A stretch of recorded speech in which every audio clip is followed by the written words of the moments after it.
Welcome back to the Vibrant Flow podcast. I'm extremely happy to be recording this episode with Sarah Bohdanova. And now I pronounced that last name correctly. Last time I did not. I'm so happy to have her here. I'm such a fan of her work. I've been a fan of hers for as long as I've been aware of her existence. Let's just say that. And I know you've loved her previous interview episode on this podcast that we did actually pretty much exactly 1 year ago. I think it's like pretty much on the dot a year ago that we talked on the pod for the first time. So we thought we should come together again and have a round two to discuss how you can cultivate an environment that supports the woman that you want to become. When you have a vision of this woman that you desire to be and embody her, how do you support yourself in that? And also, how do you elevate your relationships, especially marriage, but also dating? But we'll focus a bit more on a long-term relationship and how to bring spark into that, how to understand men and have a harmonious relationship with men, and how to become a woman of mystery and class. Thank you so much, Sarah, for being here. I appreciate your time. Thank you for having me. I'm so excited. I loved our conversation last time. It was so fun. It was so juicy. So, let's just dive right in. I Okay. mean, my listeners, most of them probably already know you and are aware of you and know that you have your heels course that I recommend for everybody. And you do private coaching and you have a background in professional dancing and all these amazing things. Um, Tell me a little bit, what is alive in your sphere right now? What are you excited about right now? What is alive, did you say? Yes, alive in your sphere. Yeah. In terms of our business, is Yeah. that where yeah. So we are creating some new things for next year, which I'm really excited about. We're launching a YouTube channel, which I've wanted to do this for a long time, but the year has changed a little bit as we've talked about. And I'm creating a dating course. So that's something that's Mm. coming down the pipeline soon. Oh, that's juicy. That's wonderful. I'm so excited. And YouTube, yes, absolutely. I can definitely see that you would have so much to give with in terms of YouTube. Super excited for that. So let's just dive right in with the woman of mystery and class. I Mhm. think you've posted something about this on your Instagram, probably like referred to it in some post because it just came to my mind when I was thinking about you. What does that mean? Let's just start with that. Mhm. What is a woman of mystery and class to begin with? A woman who doesn't reveal everything. So that's the first part. I think women now share too much and we confuse comfort slash laziness for connection. So in a marriage, I'll just give an example of some ways that that can show up where you stop taking care of yourself. Or Mm, I've heard women say like they'll go to the washroom with their partner in the bathroom. They may think that's comfortable, but there is a cost to it. So some of the mystery, some of that femininity spark gets traded away with those comforts. So right, right. keeping some things that are your own secrets, that are your feminine secrets, and he has his own masculine secrets, that creates some of that mystery in a relationship. Also in dating, not revealing everything too quickly, allowing people the time to have access to information from you, that Right. you're not just like word vomiting everything. Yeah, exactly. I had this one conversation with a woman and we discussed the fact that sometimes it was something that I could relate to, that she was mentioning that she feels like she has to like tell everything on the first date. Like it's this weird feeling that you have to like reveal all the things right away.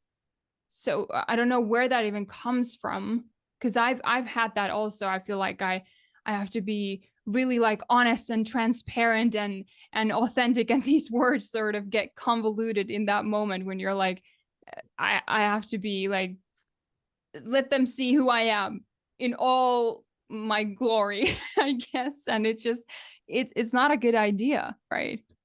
I think there's two aspects of that. One could be nerves. So often when we're nervous, we overshare something, right?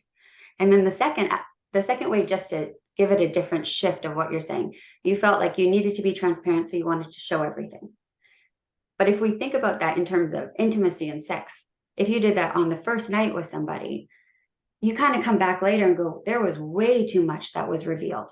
And now we don't even have a basis. So it's like we've gone too far in one frame of our relationship and we're not caught up in the other. So I Yeah. think it's exactly the same with emotional intimacy and revealing everything. Right. And not everyone should have access to your heart. There has to be Yep. some boundaries, because you can see it. Like, so many women are suffering right now because they give so much too soon to somebody who's not worthy of it.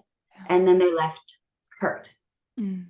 Exactly. The boundaries aspect is crucial, and it Mhm. really is. And it is a great shift in perspective that the other person also has to show you that they're worthy of knowing these aspects of you, and that you're building that safety in that relationship as well, but also keeping the mystery alive. And yeah, it totally makes sense. And in terms of like, if we're thinking about professional life, I'm just going on a tangent a little bit. Um, let's say a working woman wants to create this aura of mystery in class. Do you have anything to chime in with that in terms of your professional self? Mhm. Slowing down when you speak is a big thing. So, taking the time to actually process your thoughts before you get it out, instead of speaking as you're processing. That is one way that you can create mystery, but you can also create respect in the workplace. Because people just, again, like, let their words just flow, and then they realize they don't even know what they're talking about. So take the time, formulate your thoughts, and then express them confidently. That'd be one aspect of it. And then get really good at something. So if we're talking about professional women, get great at what you do, because there's going to be a confidence there that you don't feel like you need to overshare. And you're going to automatically set up some boundaries because you know what you're worth. Right. Yeah, exactly. Makes sense. Totally makes sense. When we're thinking about think, what is that? Thinking about marriage, and when you mentioned sort of the basics of like keeping that mystery alive, but I'd like to hear some more examples of how to cultivate that mystery when you've been together for, let's say, 10 plus years Mhm. with your man. So I'll give you some like fun, simple things you can do, and then also some life, more active roles that you can take. So some simple things: continue to dress up for each other. Put the effort in there. Have fun surprise date nights. Do things that make the other person feel special, like you would at the beginning of a relationship. Continue to do that throughout the relationship. It's just so key. And then a second portion of that is have your own thing. So sometimes couples just sort of morph into one, and it's great to be connected, but you have to have your own thing going on. Likely when your partner met you, you were doing something interesting, he was doing something interesting, and that's what drew you to each other. When Right. people give up all their side things, they don't really have a new thing to bring to the relationship. So continue to invest in something that interests you. Same thing I would say to the partner: continue to have your own skill, your own hobby, so you can talk about it. Right, exactly. If there is a couple that works together, let's say they have a We do. business. Right, exactly. So Yeah. do you feel like that is the answer to that situation and circumstance as well, that you then find something else outside the business for yourself? Yeah, I think that's a big thing. So, an example in our marriage, my husband is certified in wine. And so he brings that aspect into our life. So he'll pick bottles from Italy, and then we'll do like an Italian theme night, or France, and he teaches me a little bit about it. And then I'm learning Italian and I love the language. So we'll talk about that. And when we go travel, I'll be able to add an element to our relationship that he doesn't necessarily know how to do, but it's cool for him to see. And it's cool for me to see his wine and be let into that world. It doesn't need to fully be mine, but we contribute to each other that way. Yeah. Yeah. Yeah, that's beautiful. That kind of goes into the harmony piece of the relationship. Mm-hmm. If someone was to ask you, "Hey Sarah, what is the one thing that really elevated your marriage?" Would there be one thing? Could you mention one thing, or is it just like a many things like it usually is? Mm-hmm. The one thing that really elevated our marriage. Okay, one thing that I think is absolutely necessary in a marriage, but is not always there, that I'm incredibly I'm incredibly grateful that we have it, is we have such strong belief in the other person and what the other person is capable of. So we are behind each other 100%. There's nothing that I don't think that he could do, and I trust him. And I feel like also he's my biggest cheerleader. We're building this business, which is the Femininity Project, which is around women, but he is in behind the scenes cheering me on, making these opportunities with me. So I think belief is something that is hugely undervalued, or like people don't talk about it enough when you meet somebody and when you start dating, but Yeah. it is so critical and so valuable when you have it. I think it elevates the marriage 100%. Oh, absolutely.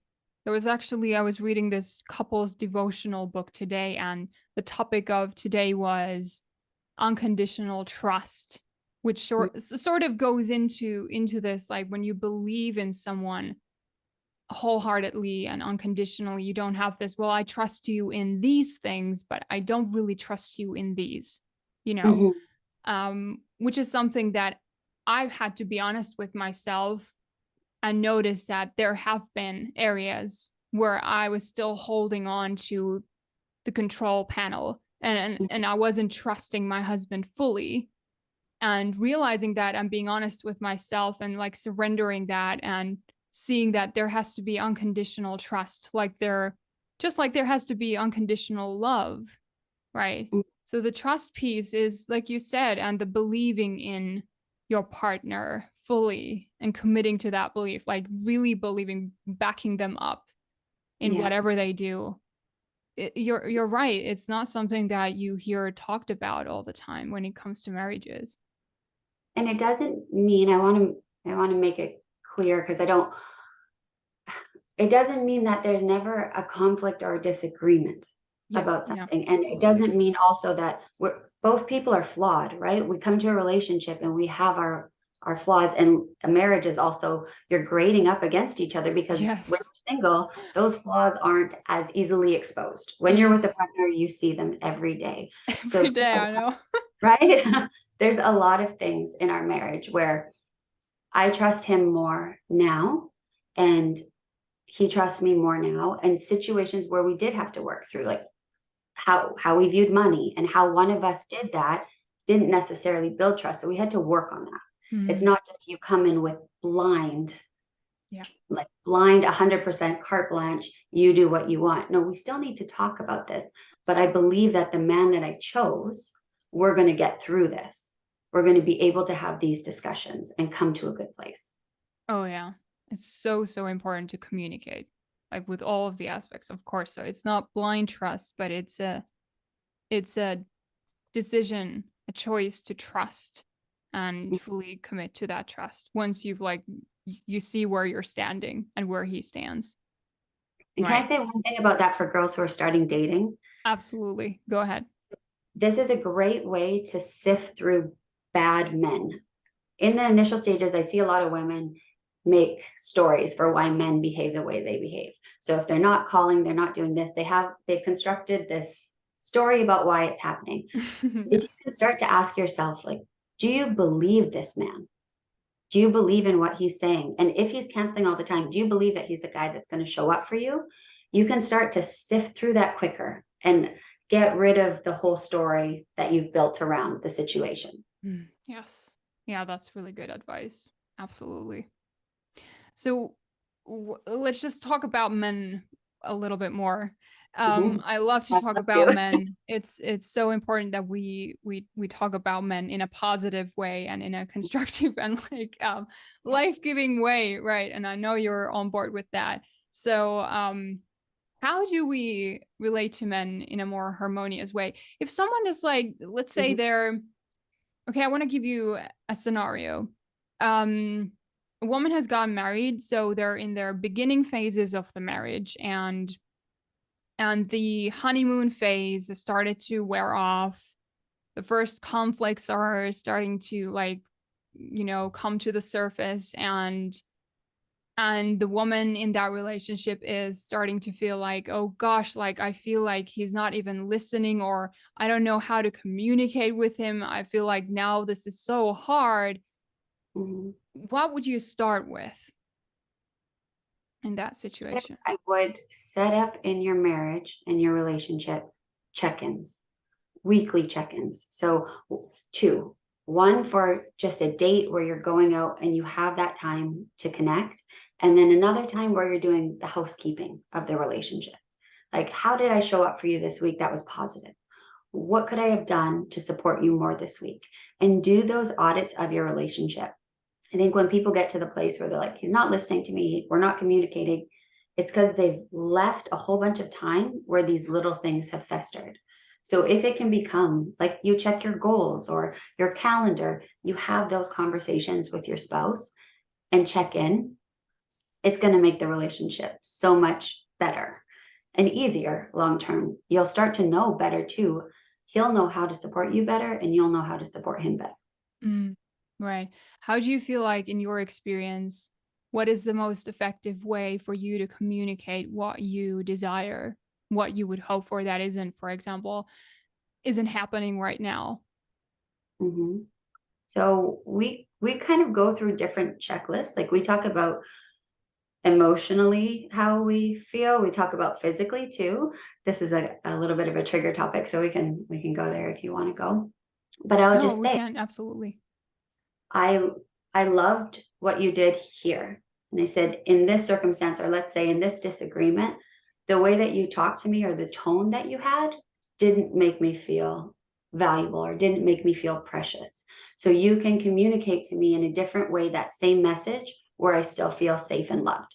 So that's an example of just one thing you could pull out of it and communicate. So you're not Yeah. attacking, you're saying Mm, how you feel, and then you're giving a solution versus just like, well, I felt this and I'm not sure what you could do, but you need to figure it out, which is another, I don't think that's helpful in a yeah. relationship. Yeah. I Think totally about what you agree. need and communicate it.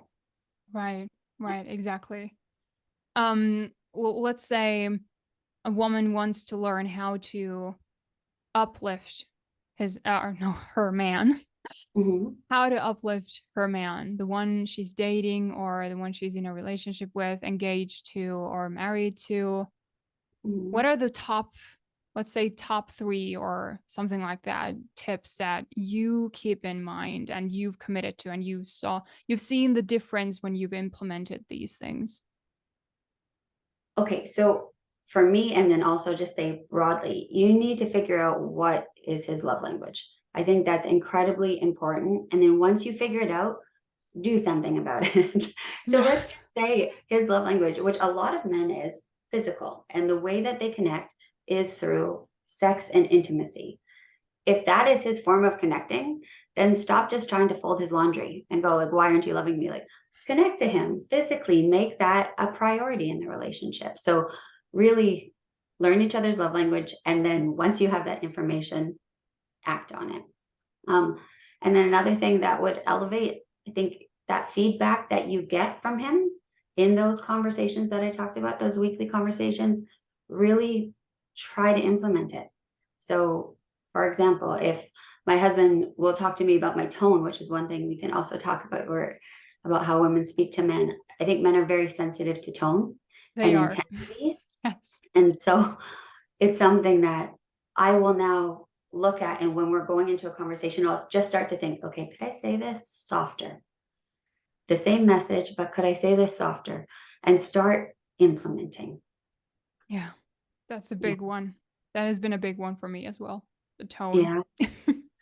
It's interesting, right? It's It is. notice that with so many women, the men are they can have a higher tone and intensity, but they don't feel it the same way they feel as a woman going higher. I think it scares them.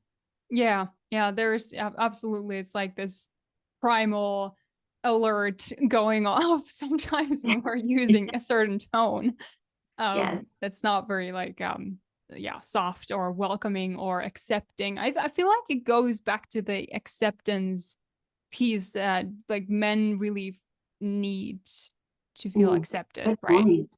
Yeah. So the tone really, it does speak of the acceptance or lack thereof, right? Mhm. So that's like a subconscious level of knowing, or a Yeah. man knows subconsciously from your tone whether you're accepting him or not. Yeah. Yeah, it's really interesting. What do you feel like is irresistible to men? Because I know women, we love to hear these things. We love to know what men find irresistible. So let's just go there. I don't think the number one thing is not a surprise. I think every woman knows confidence is irresistible to men. It's it's their kryptonite, and in a good way. That's a great thing. Then authenticity, femininity, and passions, and all of that, like the confidence, all of this. I see. We talked about this a little bit earlier in our call. Women will build a life that's interesting, which they'll build passions. They start to become this person. It's attractive. They find the guy. They stop doing all of the things that made them passionate, that made them feminine, that made them confident. And the guy's like, what? I got sold something different than what actually you are. It's like you're playing a role versus becoming that person. Mm. So, whatever it is, become that woman. So, that confidence, if you're taking a lesson, you're getting good at something, don't just do it for the sake of, I'm going to get a guy, because that's never going to pan out long term. What attracted you to him? If you're not invested in that thing, you're going to lose him. Become that person. What does confidence look like to you? How are you going to integrate it into your life? Mm.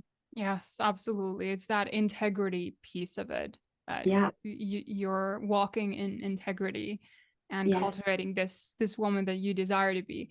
So I think we talked about this last time as well, but it always bears repetition. Like when we're building confidence, because so many women ask me that, and it is a huge thing. I feel like women are so often thinking about, how do I become more confident? Like, I'm really trying really hard, I'm consuming all this information, I am following all the right Instagrammers and listening to podcasts and reading about it, but I still feel like there is a disconnect.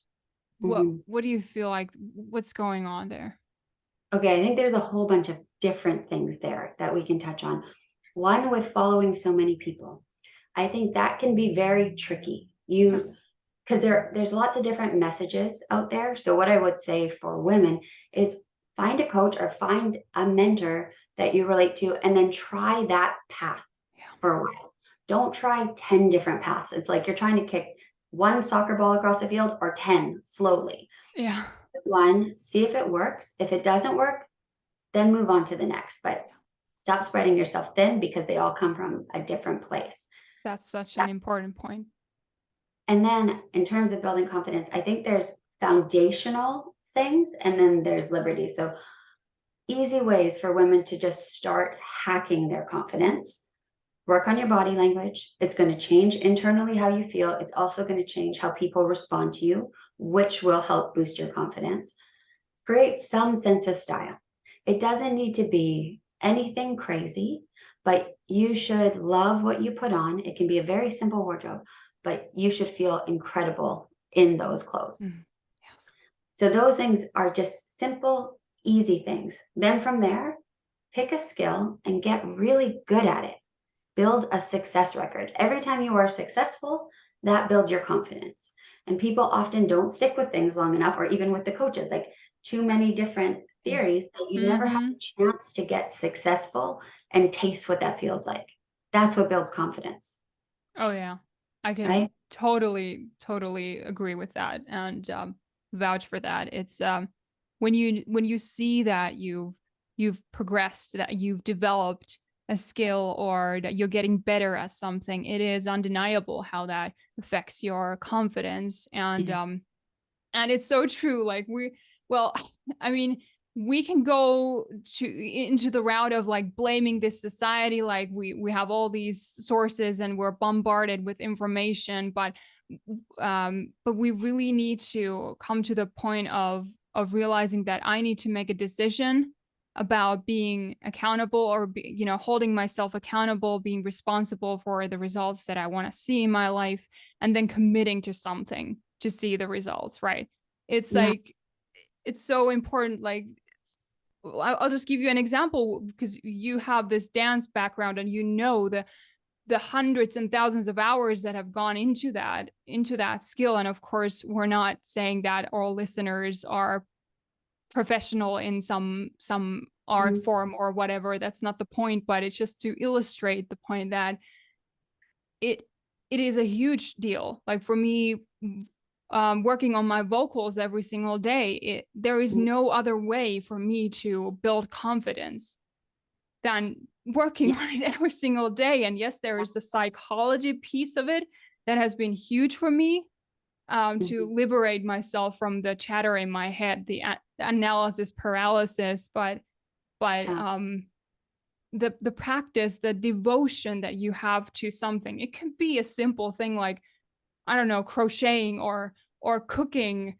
It could be anything really, but when you're devoted to that something, right, it has a transformational power, I find, when you're Yeah. really devoted to it and you see long term what it does to you psychologically, spiritually, mentally, and then in your physical world, our physical reality as well.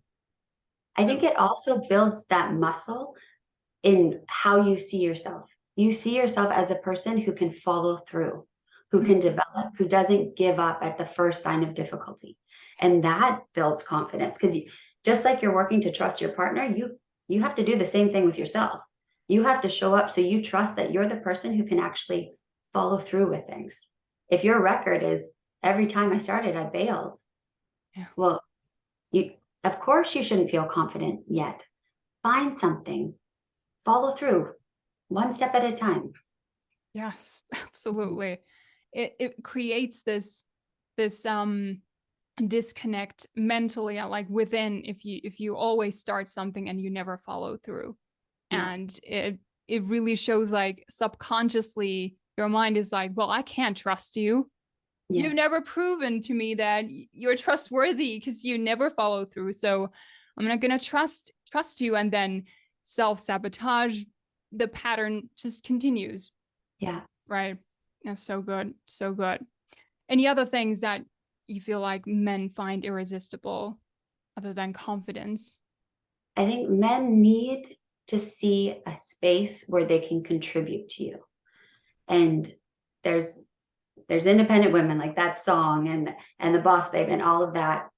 And I think there's some great things to that as well. There's some negatives too, but a lot of men don't find a place with women anymore.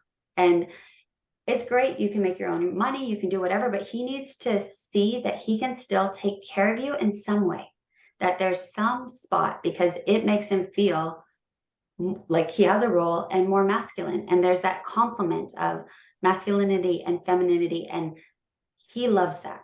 If he can contribute to you, a good man loves that. Yes. Oh my gosh, yes. So true.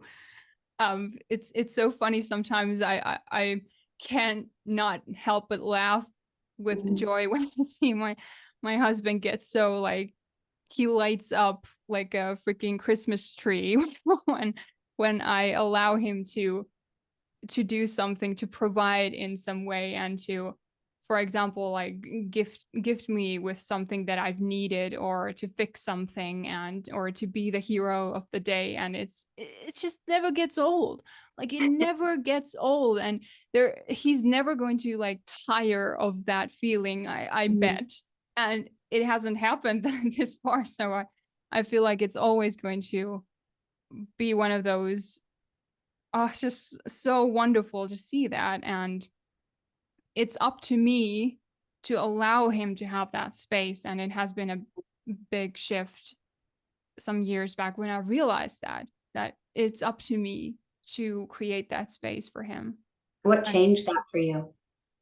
well, What it was was it was when I started learning about my femininity, it? Okay. when that was a thing, or started to be a thing in my sphere, in my life. And I felt this pull to soften in every area of my life, because I've always been very, very hard, especially towards myself. And it's for sure is something I'm working on still, but the change is already dramatic.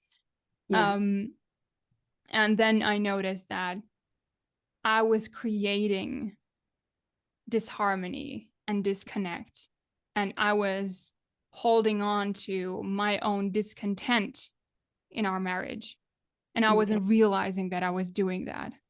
And Mm. this was after like the first this started happening like during the second year of our marriage. Okay. So it was around the time when we'd been together for 3 years or something like that, at 3-4 years. And I was spooked. I was scared because I didn't feel anything anymore.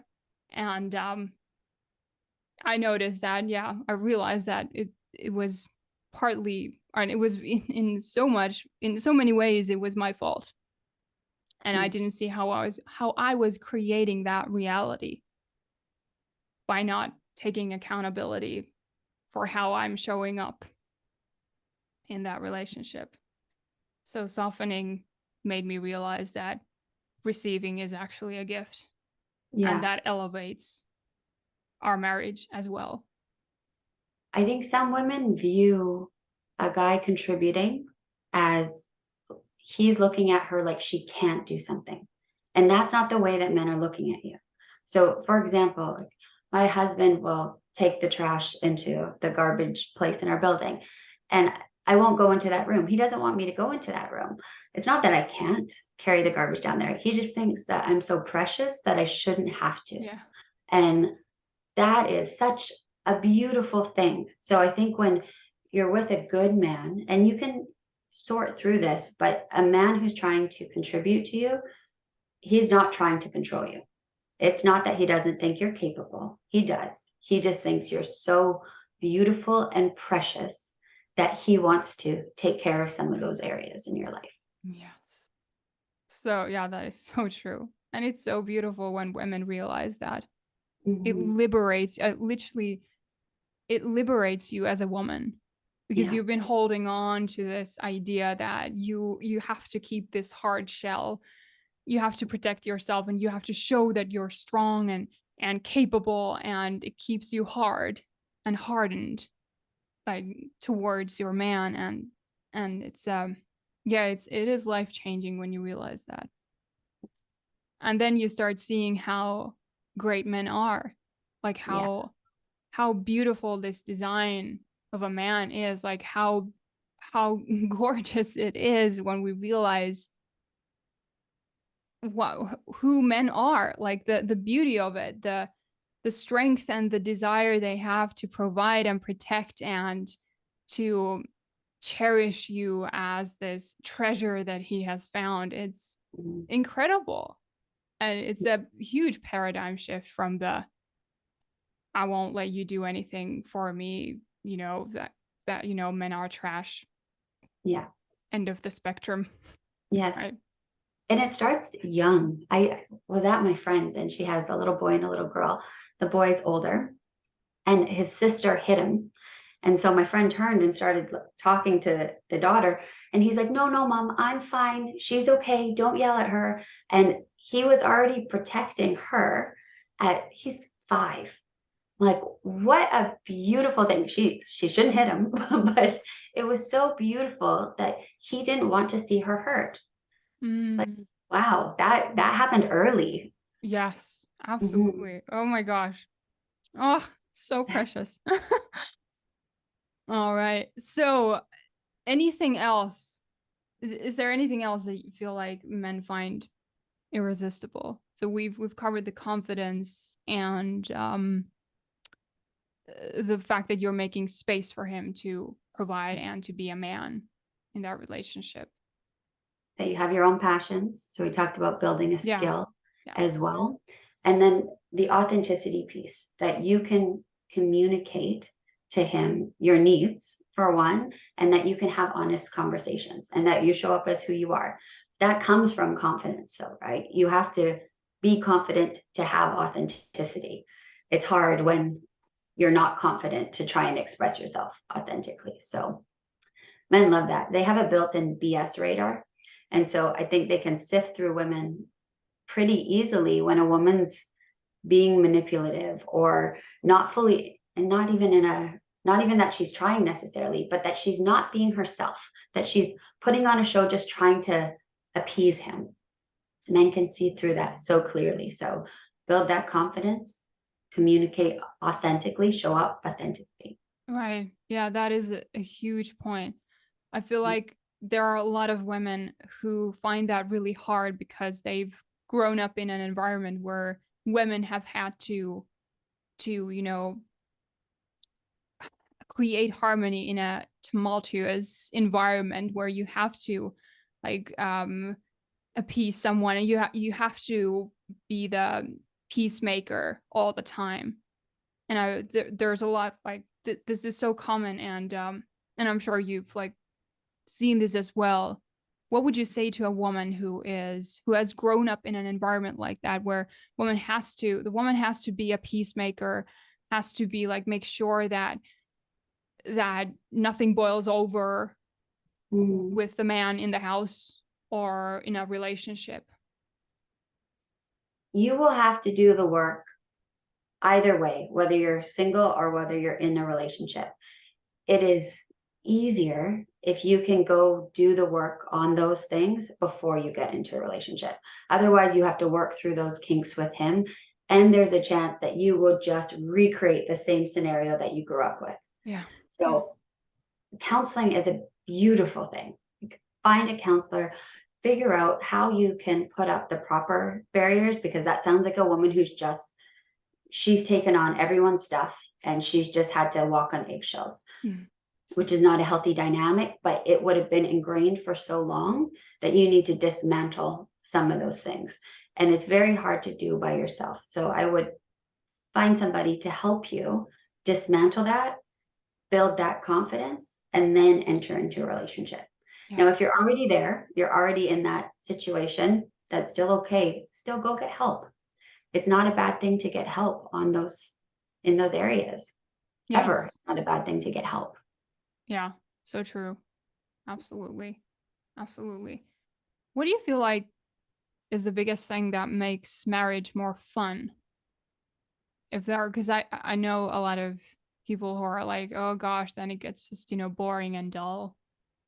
Curiosity and being on mission. I think those are two things.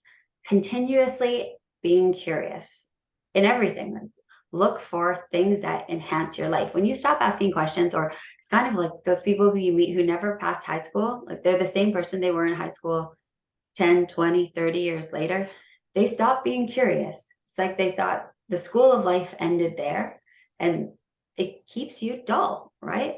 So find things that you can grow and contribute to each other. Take classes. Dancing is a great example. I think every couple should take dancing, just for the fact that you're going to be standing there holding each other for 45 minutes. So that's going Mm, to create connection even when you don't feel like being connected, and then you're learning together. So there's a challenge there, which makes it exciting. So that would be one. And then I think every, like a business has a mission. Your marriage should have a mission, and you should be on mission together. So that makes, when you have this big goal, it makes all these little things less important, and you don't get stuck in the trivial day to day. And I think that's the soul sucking part of a lot of marriages. They don't have a big enough thing to think about. So they Yeah. start picking at each other. Yep. Yep. So true. I was thinking about the dance class example. It's something that I would love to try. Any tips on persuading your husband to try it out if he's really like not very inspired to try it? What's his concern? Has he expressed it? mm, well, not explicitly actually. Now that I think about it, it may be like concern in terms of like lack of rhythm, like Mm, the ability to hold rhythm with your body, or okay. just the fact that it's something that you've never tried, Yeah. other than the there is a the prom that we in Finland, we have a version of a prom. It's like the old dance that we call it, so that's like pretty much the experience that most of us have with like dancing with a partner, Hmm. and it ends there when you're 17. So um yeah. Okay. So I have a couple tips for this. Start in your house. So start one night, put on something sexy, make dinner, put on music, and just like move together in the kitchen. Just create a safe feeling and see how he responds to it. Then next, don't start with group classes. Group classes are usually awful for men. So most men think that they can't dance, even if they're actually going to be very good dancers. Most men believe that they have no rhythm, that they have two left feet, and they've Mm. never been encouraged to dance. Or like South American cultures, men are encouraged to dance, so they're super comfortable with it. Other cultures, not so much. Women are constantly encouraged to dance. Like even as little girls, they swing around, and that's just something that they've grown up. So most women think they can dance, even if they can't, but they have that confidence where men don't. So when you get him in, go to a private lesson. A group lesson will be very intimidating. They go way too fast. It's not a good induction into dancing. And then men will feel even more shame if they didn't do well in that class. And my Right. third tip is once you're there, do not correct him. Let the Yeah. teacher be be the teacher, be the referee of everything. So women will say to men often, "Oh, you can't like lead me." But they have to understand when you're starting to learn how to dance, there's no way he's going to learn how to lead until 6 months, a year into it. It's Oh, kind of blind wow. leading the blind. So like women don't know how to follow yet either, even though that's the role that they're given in the dance, the lead and the follow. They have to learn the skills to follow. It's like marriage. You have to learn the skills to follow, you have to learn the skills to lead, and then you have to build that harmony together. So don't comment on each other's roles as you're building those stages. Okay, all right. I'll be sure to keep that in mind. Because I know I would be so tempted to comment and to correct, and it's something that I've worked on a lot in terms of everything. But in that scenario, I feel like that I would literally have to put duct tape on over my mouth to keep my mouth shut. Just keep But in your mind, if you have them there, think like, what is the cost of it? Is me correcting him more valuable than him coming into this environment where he's uncomfortable to make me happy? yeah, yeah, Right? It's just understanding the cost of it. yeah, that's a good one. That's a good one. I promise that I will keep that in mind. I hope he goes. Oh my gosh, yeah, that's so good. We really need to. Like next year, 2023 is the year that we're gonna try. If he wants to, if he agrees to, then we're gonna try that. I'll report back to you and see how that goes. Right. Okay, before we wrap this up, Mm. any last tips on the woman who wants to be very intentional on cultivating an environment that supports the woman that she wants to become in a marriage, but just, also in general? Start to think of things that you want to invest in and then follow through. Make it predict what the obstacles are going to be. So what are the things that you're going to negotiate with yourself out of doing? Think of them ahead of time. So you've already made the decision that it's not going to happen. And then set up situations where you can be successful. It's kind of like that idea where they talk about if you want to go to the gym, when you wake up in the morning, put on your gym clothes. That already makes it easier versus if your clothes weren't clean and you'd have a reason to just kind of say like, oh, not today. Figure out what you're how you're going to negotiate with yourself and already overcome those objections, and then go do the thing. Yeah. So good. So good. I love it every time when I talk to you. It's just an uplifting, elevating, juicy conversation. I'm so appreciative of you, Sarah. You've been a blessing to me in my life, and I just don't take this for granted that you share your time with me, and I want you to know that. I feel the very same way about you. Thank you for having me on here. And you're so inspiring with the crazy amount of things that you are doing in your life and doing well. It's really beautiful.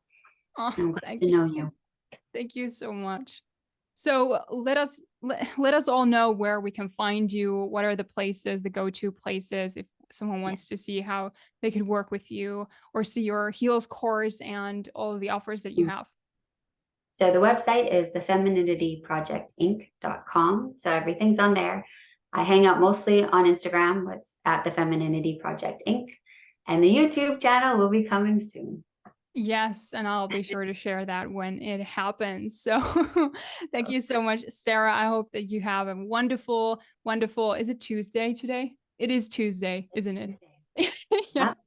My gosh, okay. It is Tuesday today, and it will soon be Christmas at the time that we're recording. So I hope that you have a wonderful, wonderful Christmas and a happy new year.